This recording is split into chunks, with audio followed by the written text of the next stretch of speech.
Tengan un buen día, bienvenidos una vez más a otro de los foros para el curso de bioestadística. El día de hoy vamos a hablar de aplicación de pruebas de hipótesis y cálculo de tamaño de muestra. Este foro va a ser más práctico, pues vamos a usar información de artículos de investigación ya publicados. Así que esperemos tener una tarde divertida, va a ser rápido y espero muy didáctico para ustedes. Comencemos. Esta es la estructura de nuestro foro. Vamos a revisar algunos artículos de investigación en los cuales vamos a tener que determinar nuestras variables o las variables que se han usado en esa investigación. Revisemos un poco del planteamiento de hipótesis, la aplicación de la prueba per se, lo que concluyen los autores y tal vez algunos elementos clave que nos ayuden a entender por qué al principio estos autores quisieron plantear una u otra hipótesis. Luego, usando la información que tengamos del artículo de investigación, haremos un cálculo de tamaño de muestra. Basándonos en los datos que nos dan, haremos la elección de la fórmula correcta para el cálculo y finalmente determinaremos qué tamaño de muestra sería necesario para replicar un estudio similar. Para los artículos que se revisan en este foro, estos son los que vamos a presentar. Ustedes pueden acceder a ellos en la plataforma virtual de la clase, donde también están subidos. Empecemos con chi cuadrado. Vamos para allá. Este artículo, recientemente publicado, habla sobre la prevalencia de la enfermedad renal crónica en una institución pública de salud peruana, un hospital. ¿Sí? Siempre que revisen un artículo, lo primero que nos va a interesar es el resumen, abstract. En este se nos menciona todo el proceso del trabajo en 300 palabras o menos, aproximadamente. Veamos qué nos dicen los autores. La enfermedad renal crónica, abreviada como CKD, es un problema de salud pública a nivel mundial y hay pocos estudios en Latinoamérica, especialmente en centros de atención primaria. Nuestro objetivo fue determinar la prevalencia, los estadios y los factores asociados a enfermedad renal crónica en una unidad de atención primaria. Es muy importante que los autores especifiquen los métodos que han utilizado. En los métodos normalmente ustedes siempre encontrarán las variables que se utilizaron y los análisis que se realizaron. Entonces, pueden ver aquí que los investigadores definieron la enfermedad renal crónica como la presencia de estos valores séricos.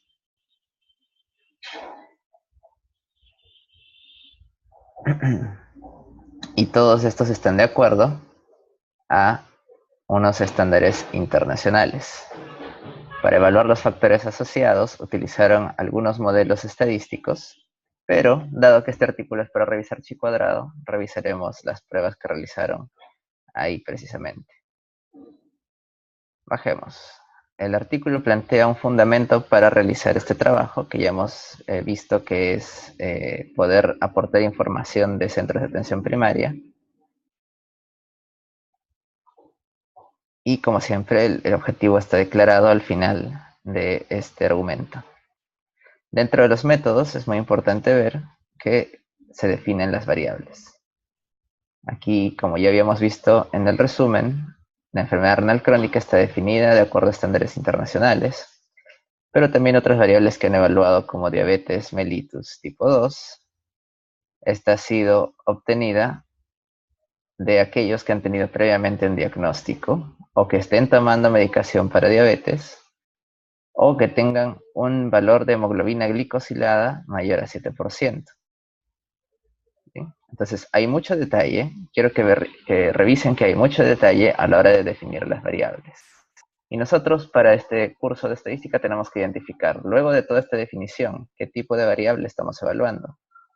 Para este caso es una variable categórica, la diabetes.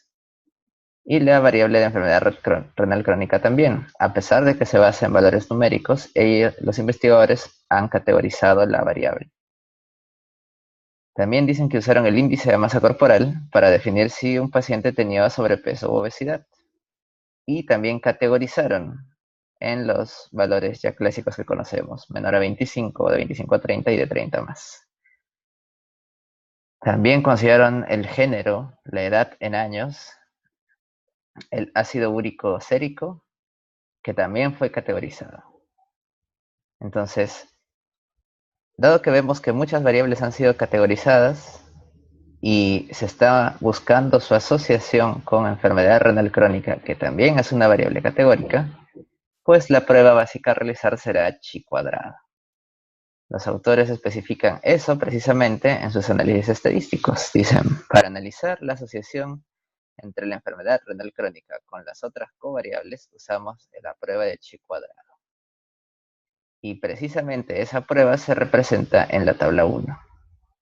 Tenemos una tabla de doble entrada, una tabla de contingencia, que nos muestra a las personas que tienen enfermedad renal crónica y las que no.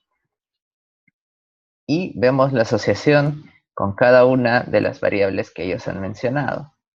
Vemos la asociación entre género y enfermedad renal crónica. Y obtenemos un valor de P. Entonces, haciendo un recordatorio de la prueba de chi cuadrado, esta se realiza cuando se busca asociación entre dos variables categóricas. Esta asociación se representa a través de una tabla de contingencia donde podemos ver y comparar los porcentajes entre varones y mujeres. En este caso vemos que 21.9% de varones tiene enfermedad renal crónica, mientras que 15.4% de mujeres tiene enfermedad renal crónica. Es decir, los varones tienen mucha mayor probabilidad de tener enfermedad renal crónica y ese valor ha sido significativo, gracias a la prueba de chi cuadrado. Entre otras variables a evaluar tenemos el índice de masa corporal que, como ya bien mencionado, habían categorizado y por lo tanto se realizaba la prueba de chi cuadrado. Entonces vean aquí que tenemos tres categorías de índice de masa corporal y tenemos a las personas sin enfermedad renal crónica y con la enfermedad. Cuando comparamos los porcentajes, al parecer la diferencia no es tan grande como en el caso del género. 16% de las personas con IMC normal tiene SKD, 17% de los de sobrepeso y 20% de las que tienen obesidad. Al parecer los porcentajes de enfermedad renal son muy similares, no importa tu valor de IMC. Y es por eso que al hacer la asociación, la prueba de hipótesis con chi cuadrado, obtenemos que no hay asociación, un valor no significativo. Mismos ejemplos podrán encontrar en la asociación con diabetes tipo 2 y ácido úrico, en los cuales sí se encuentra asociación. Para este foro, no se olviden de revisar siempre la comparación entre los porcentajes que se está encontrando. Aparentemente, una diferencia grande nos lleva a determinar un valor significativo. Bien. Hay muchos otros detalles y otros análisis más avanzados realizados en este estudio que probablemente veamos en un foro siguiente. Mientras tanto, vayamos a la discusión de los resultados obtenidos por los autores. Hay una parte final en la que mencionan las implicancias de sus hallazgos. Luego de haber encontrado estas asociaciones, los autores dicen, considerando que muchos de estos factores asociados con la enfermedad renal crónica son factores potencialmente controlables, las autoridades en salud deberían designar programas de control nacional de enfermedad para poder reducir la probabilidad de complicaciones por enfermedad renal crónica. Entonces, estamos viendo el proceso desde el desarrollo de una pregunta de investigación, que era saber qué factores se asociaban a la enfermedad renal crónica. Se ha hecho una prueba de hipótesis para determinarla y finalmente se ve la utilidad de ese análisis. Este es un llamado de atención a las autoridades, mencionando que deben tomar acción para controlar estos factores. Son fáciles de controlar. Bien. Muchos otros detalles pueden ser encontrados en un artículo de investigación. Por ejemplo, los conflictos de interés o el financiamiento. Pero también algo muy interesante, las limitaciones que tiene el estudio. Porque este estudio, como muchos otros, no siempre es perfecto. Los mismos autores han mencionado que es el primer estudio. Por lo tanto, existen muchas limitaciones como el hecho de haber usado los datos de un centro que probablemente tiene subregistro. También muchas otras características como la hipertensión y diabetes que podrían afectar los resultados. Por otro lado, el hecho de que sea un centro primario de atención que recibe solo a personas aseguradas podría mostrarnos solo datos de gente que no tiene tantas complicaciones. Hay muchas limitaciones para un estudio. Este es un primer alcance y nuestro foco principal es en las pruebas de hipótesis. Pasemos ahora al siguiente artículo. Para TED Student y ANOVA, veamos ahora un artículo de Trujillo Hernández.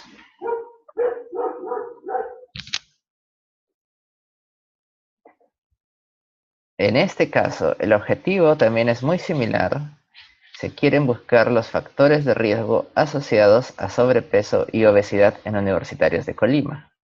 Veamos qué nos cuentan los autores en su resumen.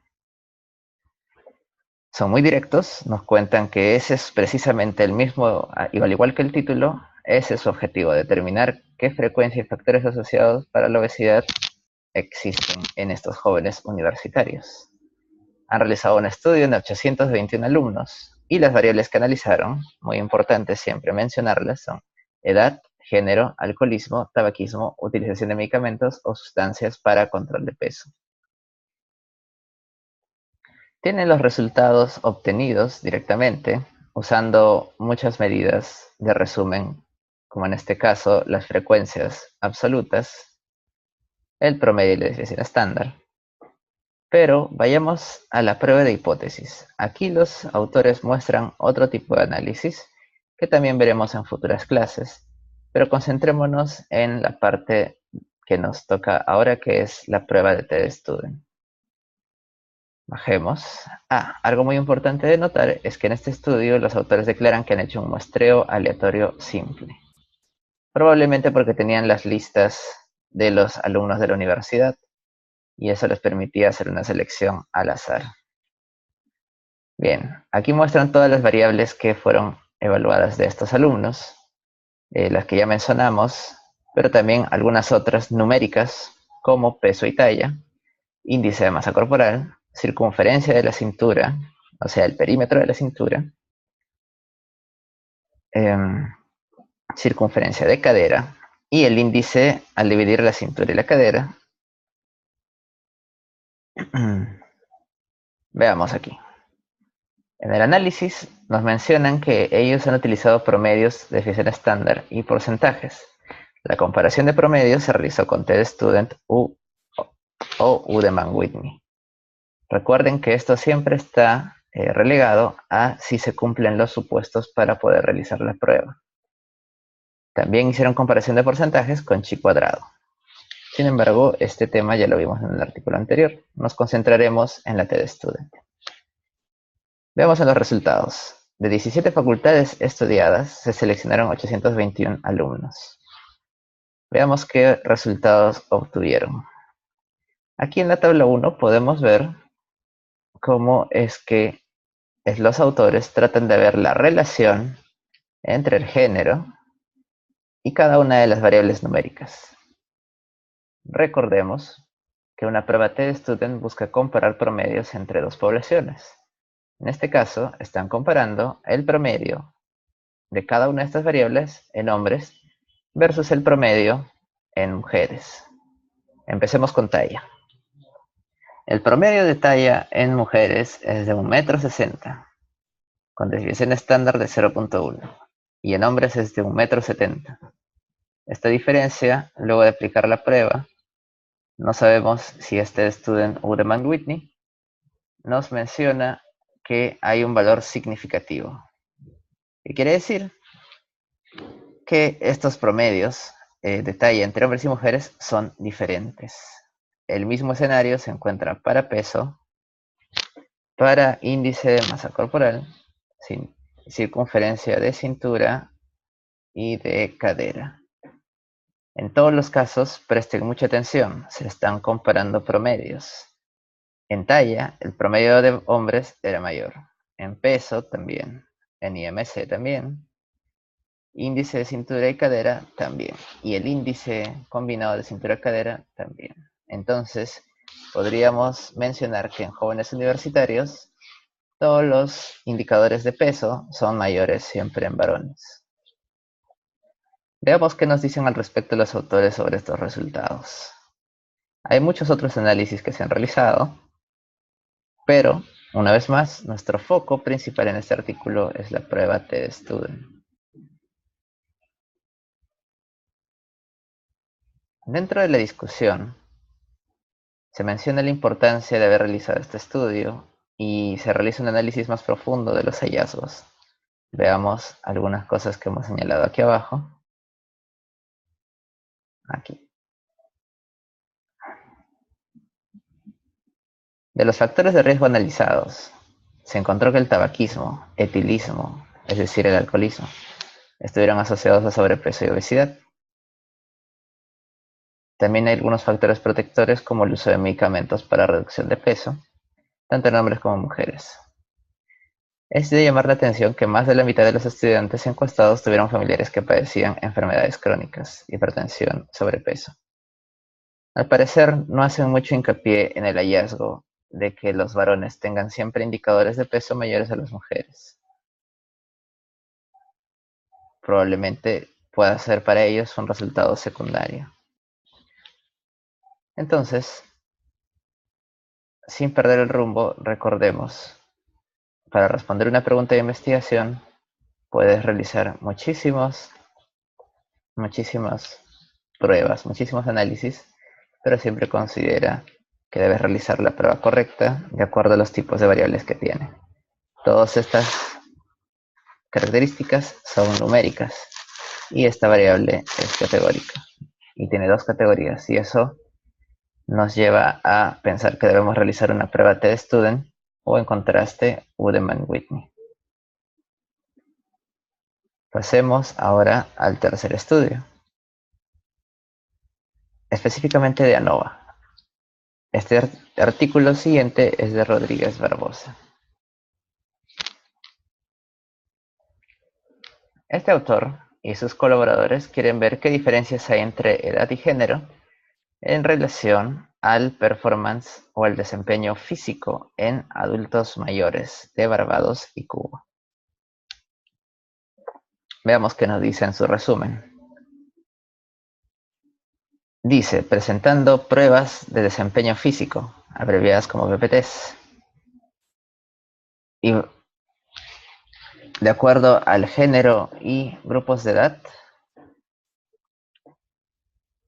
es el objetivo de este estudio, presentar las diferencias que tienen el desempeño físico de adultos mayores y diferenciarlo por género, a ver si el desempeño físico es diferente en hombres y mujeres, y por grupo de edad, a ver si el desempeño físico varía de acuerdo a grupos de edad dentro de adultos mayores de 60 años. Entonces, pasemos a los métodos. Llegaron a encuestar o examinar a muchísimas personas, casi 3.413, entre personas de Bridgetown y La Habana. Como dicen sus resultados, los valores media, desviación estándar y percentiles fueron mayores a los de las mujeres en las pruebas de fuerza de la mano y sentarse y levantarse. Estas pruebas son pruebas esenciales para poder determinar la fuerza e independencia de una persona. Veamos a detalle en los análisis del artículo completo. Aquí está. Las pruebas para desempeño físico. 1. La fuerza de la prensión de la mano. Es un test que se realiza usando el brazo que se considera dominante. Además, la variable se evalúa en kilogramos, la fuerza de presión. Y una vez, de acuerdo al test, realizada la prueba, se califica con un puntaje 0 si la persona no es capaz de realizar fuerza de presión, un score dividido en percentiles si la fuerza es muy pobre o si la fuerza es muy buena. Pero al parecer tienen puntajes para ello, lo que transforma esta variable en numérica. También las veces que uno se para de la silla y el tiempo que le toma en segundos para levantarse 5 veces de una silla sin apoyo de brazos, también es una evaluación de desempeño físico. El tiempo que toma una persona en recoger un lápiz del suelo también nos da un indicador de desempeño físico. Finalmente, el equilibrio es otra de las medidas, considerando equilibrio como una persona realizando tareas por 10 segundos y evaluar su balance, ya sea en 2 pies, en un pie izquierdo y en el otro pie. Veamos los resultados de este análisis. Los autores mencionan que la diferencia entre los promedios se determinó usando pruebas de Student para comparar a los géneros, hombres y mujeres, solo son 2 grupos, pero para comparar los grupos de edad, que son más grupos, entonces usaron ANOVA. Es momento de recordar aquí que ANOVA es un análisis para comparar múltiples promedios. En este caso, al parecer, quieren comparar los promedios de fuerza entre varios grupos de edad, lo que amerita un ANOVA. No podríamos usar TestStudent para este caso, pues TestStudent está limitado a comparar solo 2 promedios. Y los autores han relegado ese análisis únicamente para comparar el género, que sí tiene 2 categorías para este caso. Veamos los resultados. Nos muestran la data descriptiva en frecuencias y porcentajes, pero la tabla donde se realiza el análisis de ANOVA es este de aquí. Nos muestra el tiempo promedio de la fuerza de prensión de la mano en kilogramos, el tiempo en segundos que tomó la persona para recoger un lapicero y el tiempo que demoró la persona en levantarse de la silla 5 veces, tanto por género como por grupos de edad. Muy bien, este cuadro puede parecer confuso. Vamos a agrandarlo un poco. Pero los autores han categorizado la edad en 3 grupos, divididos en intervalos de 10 años. Entonces, ahora la edad está como una variable categórica de 3 grupos. Y la variable que queremos asociar es una variable numérica, como es el caso de la fuerza de prensión de la muñeca, el tiempo tomado para coger un lapicero del suelo y el tiempo en segundos para levantarse de una silla 5 veces. Entonces podemos ver que nos muestran los valores de promedios y desviaciones estándar comparados entre grupos de edad y también por sexo. Para saber si existe asociación entre estas dos variables, o bueno, entre estas variables numéricas y esta variable categórica de 3 categorías, entonces los autores nos indican muy bien al pie de la tabla que los signos con doble asterisco son las diferencias en promedios por grupo de edad usando ANOVA. Entonces concentrémonos en los resultados que muestran 2 asteriscos. Empecemos por aquí. En mujeres, al comparar la fuerza de prensión de muñeca por grupo de edad, vemos que las mujeres de 60 a 69 años tienen una fuerza promedio de 22 kilos, mientras que cuando tienen 70 a 79, su fuerza ahora es en promedio de 19 kilos. Y a tener más de 80 años, su fuerza es de 14.9 kilos. Aparentemente vemos que hay una gran diferencia en la edad que refleja una disminución de fuerza. Con estos valores, el valor P de ANOVA ha obtenido una probabilidad menor a 0.1%, que es lo mismo que decir un valor P de menor a 0.001.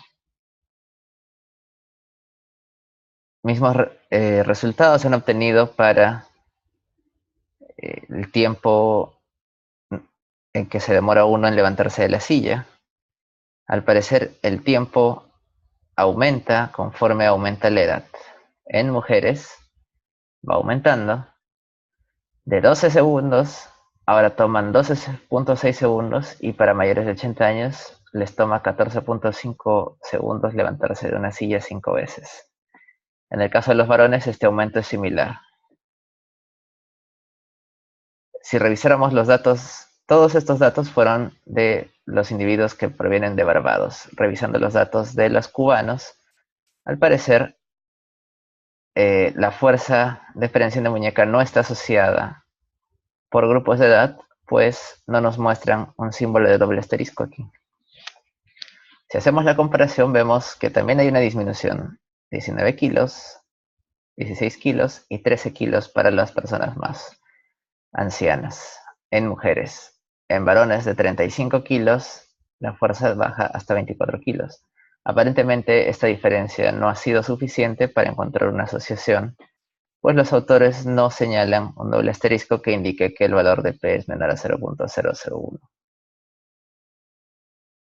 Y no podemos utilizar los datos de este asterisco, pues estos son de la TED Student y no están comparando los grupos de edad, están comparando a hombres contra mujeres. En ese caso, sí hay mucha diferencia en la fuerza entre hombres y mujeres.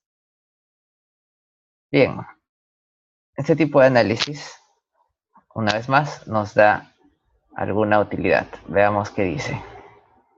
Los valores promedio y las medianas para la fuerza de prensión, recoger un lapicero y levantarse de una silla fueron muy cercanos en casi todos los grupos de edad. Y esto tiene algunas implicancias que tal vez indican al final los autores.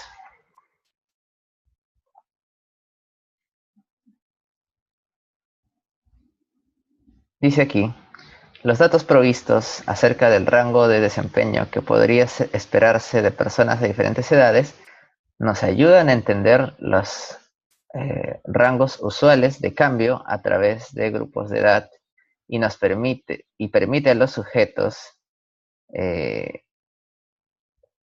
permite que el performance o el desempeño de los sujetos sea comparado con otros de la misma edad y género. Entonces, al parecer, estos datos tienen un fin más informativo, de ver cómo es la situación de los adultos mayores en esas zonas para poder compararlo con el de otras y tal vez que sea un indicativo de calidad de vida en adultos mayores.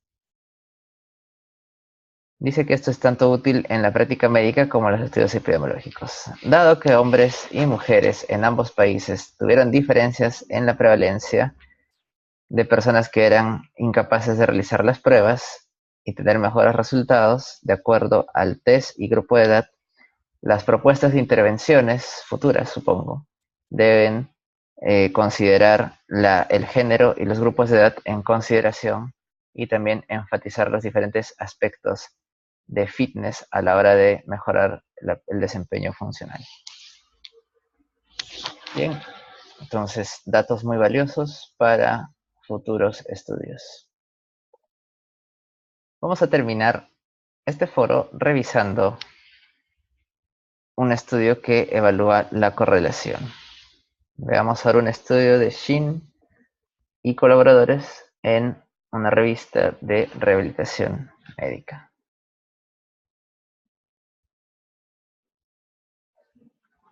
En este caso, estos autores tienen un objetivo distinto. Quieren buscar la relación entre la fuerza respiratoria muscular, es decir, qué fuerza tienen los músculos respiratorios, y la masa muscular esquelética y también la fuerza de prensión de mano en adultos mayores sanos. Interesante, veamos por qué quieren ver esa asociación.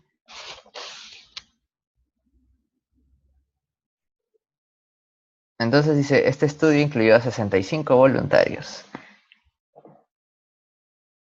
La masa muscular se evaluó usando un análisis de bioimpedancia, que es un análisis numérico. La función del miembro superior fue evaluada por la fuerza de prensión de la mano, abreviada como HGS. Y también aplicaron una prueba de independencia llamada SPPB, y también evaluaron la velocidad de la marcha de la persona. La fuerza de los músculos respiratorios se evaluó utilizando la máxima presión inspiratoria y la máxima presión expiratoria utilizando un espirómetro. Entonces, al parecer tenemos un estudio con muchos indicadores numéricos. Para encontrar la relación entre ellos, la prueba más idónea será el análisis de correlación lineal. Vemos aquí en los resultados. Tanto la fuerza inspiratoria como la expiratoria estuvieron correlacionadas positivamente con la masa muscular de miembros superiores, con un valor de correlación de Pearson de 0.45 y 0.38 respectivamente. En ambos casos, teniendo un valor de P menor al 5%. La fuerza de presión de mano también mostró una correlación significativa con la presión inspiratoria y expiratoria. Para cada uno se encontró una correlación de 0.56 y 0.39, ambos menores a 0.05. También mencionan que no hubo correlación entre la velocidad de la marcha y la fuerza de los músculos inspiratorios. Esto es muy importante. Tanto haya o no haya asociación, esto es declarado por los autores. Veamos un poco más de detalle en los resultados. En los materiales y métodos, bueno, ya el resumen nos ha dado un buen vistazo de cómo han analizado las variables. La mayoría eran variables tomadas de datos numéricos. Mucho más detalle podrá ser encontrado en la descripción de los métodos. Veamos aquí. El análisis estadístico menciona que las correlaciones entre las variables se analizaron con la prueba de correlación de Pearson. Pero además los autores utilizaron algunos análisis más complejos como el análisis de regresión múltiple que veremos en futuras clases. También declaran que la significancia de los resultados se definió si el valor de P era menor a 0.05. Recuerden que esto es un estándar en muchas literaturas. Bien, y todos los análisis se realizaron utilizando un paquete estadístico que no es Stata, sino es SPSS. Veamos los resultados. Tenemos los resultados descriptivos únicamente, mostrando promedios y desviaciones estándar. Y la tabla 2 nos muestra la correlación en todas estas variables que fueron asociadas. Recuerden, MIP es presión inspiratoria máxima y MEP es presión expiratoria máxima. Nos indican que si hay una señal de doble asterisco es porque se han encontrado asociaciones menores con un valor de P menor a 0.01 y un solo asterisco refleja una asociación de menor a 0.05. Entonces veamos aquí. Podemos ver que la masa muscular de miembros superiores se asocia positivamente o se correlaciona positivamente con las presiones inspiratorias y expiratorias. Eso quiere decir que tal vez los músculos, la fuerza de los músculos que determina esta presión, se asocia a qué tanta fuerza tienen tus brazos. Tiene sentido, pues mucha musculatura del brazo tiene su inserción en la cintura escapular o en la caja torácica a través de la escápula. Entonces, una masa muscular fuerte en brazos podría reflejar una fuerza expiratoria proporcional. La fuerza también de la mano nos indica lo mismo, que a mayor presión de la mano, mayor capacidad para realizar presiones inspiratorias y expiratorias máximas. La velocidad de marcha, al parecer, también muestra resultados significativos y correlaciones positivas, pero no tan fuertes como las de fuerza de mano. Finalmente, el SPPB, que es una medida de independencia, también se correlaciona. Aquí abajo tenemos los resultados de un análisis de regresión, que como dijimos, veremos en clases futuras. Por ahora concentrémonos en las asociaciones encontradas. ¿Qué dicen al final los autores? Ellos mencionan que este tipo de evaluaciones se realizó para determinar sarcopenia, es decir, el desgaste de los músculos por la edad, así como la osteopenia es el desgaste de los huesos, la sarcopenia es el equivalente en los músculos. A ellos les interesaba mucho medir la masa muscular, la capacidad que tiene una persona para caminar o para ejercer fuerza en sus manos, porque esos son indicadores de sarcopenia. Nos están indicando que la persona está perdiendo masa muscular.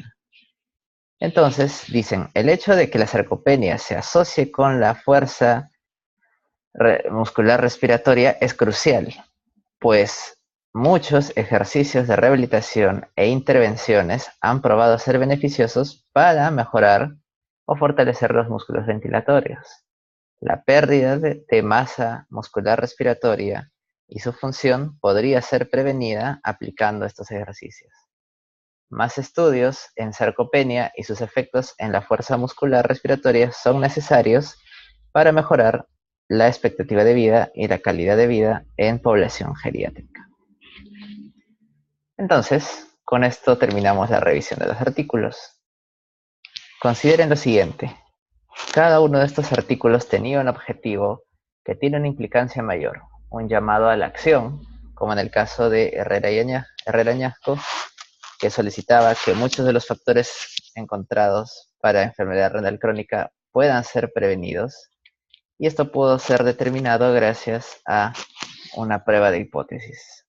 Para el caso de Ted Student y ANOVA, estos autores indican que los factores asociados a obesidad o a independencia en adultos mayores también deben ser notados para tener un mejor indicador o mejor información que nos diga cómo actuar.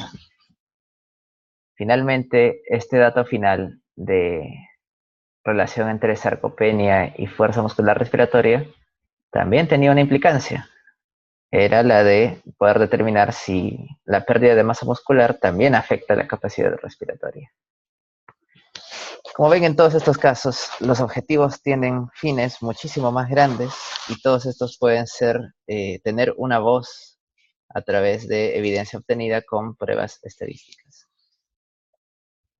Bien, este es el final de este foro sobre aplicación de pruebas de hipótesis en artículos. En el siguiente video hablaremos ahora del cálculo de tamaño de muestra utilizando la información de estos mismos artículos. Si has llegado hasta aquí,